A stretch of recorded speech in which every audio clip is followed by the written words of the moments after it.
आज की पुस्तक वीर सावरकर।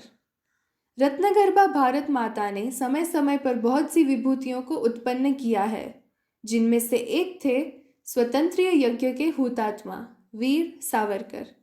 सांसारिक अभ्युदय के लिए जिन साधनों, योग्यताओं और सुविधाओं की आवश्यकता है, उन सब के होते हुए भी भरी जीवन में उन्होंने अपने उज्जवल भविष्य, सुख समृद्धि, पारिवारिक जीवन, इष्ट मित्र, बंधु बांधव, उनकी आशाओं पर पानी फेरकर भारत माता की एक एक चाहत पर अपनी चाहों को बलिदान कर दिया था।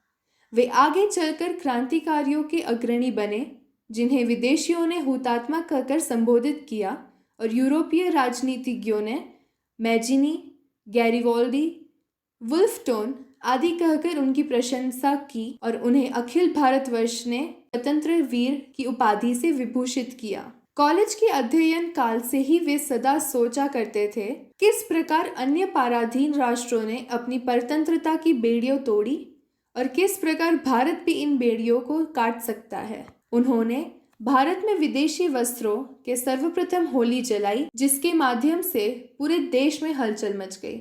जब उन्हें लंदन जाकर राजनीति का अध्ययन करने का अवसर मिला तो उन्होंने स्पष्ट शब्दों में घोषणा की, मैं शत्रु के गढ़ में जाकर उसे भारत की अदम्य शक्ति का परिचय कराऊंगा। और उन्होंने वहां जाकर अभिनव भारत नामक क्रांतिकारी संस्था बनाई तथा उसके सच्चे सेनापति के रूप में अपना आंदोलन सक्रिय रखा। परंतु कुछ समय बाद लंदन में उनकी गिरफ्तारी हो गई और उन्हें काला पानी की सजा दी गई। वे एक उच्च कोटि के व्यक्ति थे, कवि एवं साहित्यिक भी थे। उन्होंने अपने नजरबंदी के काल में भी बहुत सी क्रांतिकारी पुस्तकें लिखी, जिनमें 1857 का स्वतंत्र समर, मेरी कारावास कहानी, हिंदुत्व आदि प्रमुख है। उन्होंने अपने हिंदुत्व पुस्तक में हिंदुत्व की अपनी स्वतंत्र व्याख्या दी। अनुसार सिंधु नदी से सिंधु समुद्र तक फैली हुई भारत भूमि को जो अपनी पितृभूमि और पुण्य भूमि मानता है वह हिंदू है। सनातनी, आर्य समाजी, बौद्ध, सिख, जैन आदि सभी संप्रदायों को वे हिंदू धर्म के अंतर्गत ही मानते थे।